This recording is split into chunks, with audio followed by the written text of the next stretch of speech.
everyone, welcome back to Soundra Job Information. இன்னைக்கு நம்ம share பண்ண போகிற ஜாப் அப்படின்னு சொல்லிட்டு பார்க்கும்போது ஸ்பெசிஃபிக்கான டிஸ்ட்ரிக்ட்லேருந்து ஒரு கவர்மெண்ட் ஜாப் நோட்டிஃபிகேஷனை ஷேர் பண்ணியிருக்காங்க. ஸோ ரியலாக இது சூப்பரான ஜாபாக இருக்க போகுது. ஸோ எங்கேருந்து அப்படின்னு பார்க்கும்போது ஒரு ஸ்பெசிஃபிக்கான டிஸ்ட்ரிக்ட்லேருந்து சட்டப்பணிகள் ஆணையம். ஸோ அதுலேருந்து இந்த ஒரு ரீசன்ட் நோட்டிஃபிகேஷன் ஷேர் பண்ணியிருக்காங்க. 1 by 1 என்ன அப்படின்னு சொல்லிட்டு பார்க்கலாம். அதுக்கு முன்னாடி ஜாபை பற்றின அப்டேட் தெரிஞ்சுக்கணுன்னா நம்மளோட சேனலை சப்ஸ்கிரைப் பண்ணிக்கோங்க. ஸோ அதாவது சட்டப்பணிகள் ஆணையம் அப்படின்னு சொல்லிட்டு பார்க்கும்போது legal act defence counsel system, so LADC. So இங்கேருந்து அந்த ஒரு நோட்டிஃபிகேஷன் ஷேர் பண்ணியிருக்காங்க. ஸோ மொத்தம் வேக்கன்சி அப்படின்னு சொல்லிட்டு பார்க்குறதுக்கு முன்னாடி 5 கேட்டகரியில் பொசிஷன் ரிலீஸ் பண்ணியிருக்காங்க. ஸோ அதுக்கான குவாலிஃபிகேஷன் என்ன அப்படின்னு பார்க்கும்போது 8th டிகிரி வரை அப்படின்னு சொல்லியிருக்காங்க.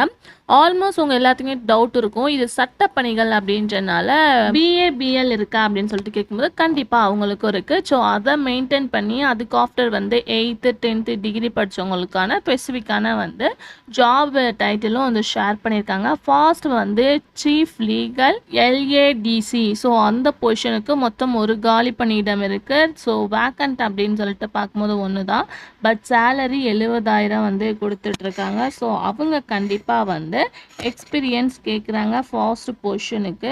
அதாவது அவங்க கண்டிப்பாக 10 years எக்ஸ்பீரியன்ஸ் இருக்கணும் அப்படின்றத மென்ஷன் பண்ணியிருக்காங்க. அதுக்கு ஆஃப்டர் டெப்புட்டி LADC அப்படின்ற வேக்கன் மொத்தம் 1, சேலரி 40,000. ஸோ இவங்க கண்டிப்பாக 7 years ரிலேட்டட் படிச்சிருக்கணும் அப்படின்றத மென்ஷன் பண்ணியிருக்காங்க. அதுக்கடுத்து அசிஸ்டன்ட் LADC அப்படின்ற கேட்டகரியில் மொத்தம் 4 வேக்கன்சி இருக்குது. சேலரி 25,000, 25,000. ஸோ இதுக்கு எந்த வித எக்ஸ்பீரியன்ஸும் இல்லை அப்படின்றத சொல்லியிருக்காங்க. அதாவது இந்த கேட்டகரியில் நம்ம படிச்சிருக்கணும், எக்ஸ்பீரியன்ஸ் இல்லைனாலும் பரவாயில்ல, ஃப்ரெஷர் ஓகே அப்படின்றத மென்ஷன் பண்ணியிருக்காங்க. அதுக்கு ஆஃப்டர் பார்க்கும்போது ஆஃபீஸ் அசிஸ்டன்ட். ஸோ அதாவது ஆல்ரெடி ஷேர் பண்ணியிருந்தேன், எனி டிகிரி படித்தவங்க இதுக்கு அப்ளை பண்ணலாம். Vacant 1, salary 15,000. அதுக்கடுத்து ஆஃபீஸ். ஸோ ஆஃபீஸில் பியூன் ஒர்க் அந்த மாதிரி பார்க்குறவங்களுக்கு வேக்கண்ட் மொத்தம் 2, சேலரி 20,000 கொடுக்குறாங்க. ஸோ டோட்டல் வேக்கண்ட் அப்படின்னு பார்க்கும்போது 9 காலி பணியிடங்கள் இருக்குது. லாஸ்ட் ஆஃபீஸ் பியூனுக்கு 8th படிச்சிருந்தா ஓகே அப்படின்ற மாதிரி மென்ஷன் பண்ணியிருக்காங்க. ஆல்மோஸ்ட் இது சட்ட ரீதியான ஜாப் அப்படின்றனால டைப்பிங், கம்ப்யூட்டர் பேசிக்ஸ் அதெல்லாம் அவங்க எக்ஸ்பெக்ட் பண்ணுறாங்க.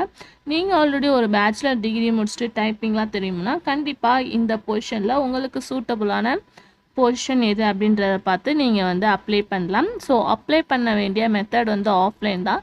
ஸோ பேசிக்ஸ் உங்களுக்கு இருக்கும், ஃபாஸ்ட் ஆஃபீஸ் ரிலேட்டட் இருக்கும். ஸோ அதை ஸ்கிப் பண்ணிவிட்டு நமக்காக கொடுத்ததா ஃபோட்டோ, நம்மளோட பெயர், அப்பா அம்மா பெயர் அப்படின்னு சொல்லிட்டு district, phone number, Aadhaar card அப்படின்னு சொல்லிட்டு 1 by 1 அவங்க கேட்குறத நம்ம ஃபில் பண்ணி சென்ட் பண்ணணும். ஸோ எந்த டிஸ்ட்ரிக்ட் ஸ்பெசிஃபிக்காக அப்படின்னு சொல்லிட்டு பார்க்கும்போது புதுக்கோட்டை மாவட்டத்துலேருந்து தான் இந்த ஒரு நோட்டிஃபிகேஷன் ஷேர் பண்ணியிருக்காங்க. ஸோ லாஸ்ட் டேட் அப்படின்னு பார்க்கும்போது செப்டம்பர் 11 இந்த ஜாப் க்ளோஸ் ஆகிடும். ஸோ செப்டம்பர் 11 5 PM பிஃபோரே நம்ம சப்மிட் பண்ணணும்.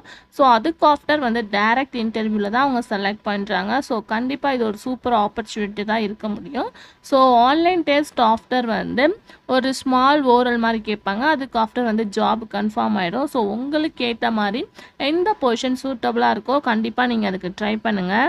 ஸோ ஆல்ரெடி நான் 8th குவாலிஃபிகேஷன் சொல்லியிருப்பேன், அது ஆஃபீஸ் பியூன் தான். ஸோ அவங்களுக்கு எந்த மாதிரி ஜாப்ஸ் இருக்கும் அப்படின்னு சொல்லிட்டு பார்க்கும்போது கிளீனிங் அந்த மாதிரி இருக்கும். எனி டிகிரி அவங்களுக்கு ஆஃபீஸ் ரிலேட்டட் இருக்கும். மற்றபடி பார்க்கும்போது இந்த சீஃப் லீகல் அப்படிலாம் சொன்னவங்களுக்கு அது ரிலேட்டடாக தான் ஒர்க்ஸ் இருக்கும். ஸோ BABL படிச்சிருந்தவங்களுக்கு கண்டிப்பாக தெரிஞ்சிருக்கும் பேசிக். ஸோ அது ரிலேட்டட் தான் இருக்கும். ஸோ ஆல்ரெடி நீங்கள் படிச்சிருந்தீங்கன்னா கண்டிப்பாக ட்ரை பண்ணுங்கள்.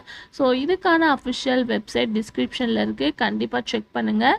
இது BABL படித்தவங்களுக்கு மட்டும் இல்லாமல் 8th எனி டிகிரி படித்தவங்களுக்கு யூஸ்ஃபுல்லான ஜாப் தான். ஸோ ஒரு கம்ஃபர்டபுளான சேலரியோட கொடுக்குறாங்க. கண்டிப்பாக ட்ரை பண்ணுங்கள். இதை பற்றினா உங்களுக்கு எந்த வித டவுட்டாக இருந்தாலும் கமெண்டில் கேளுங்க.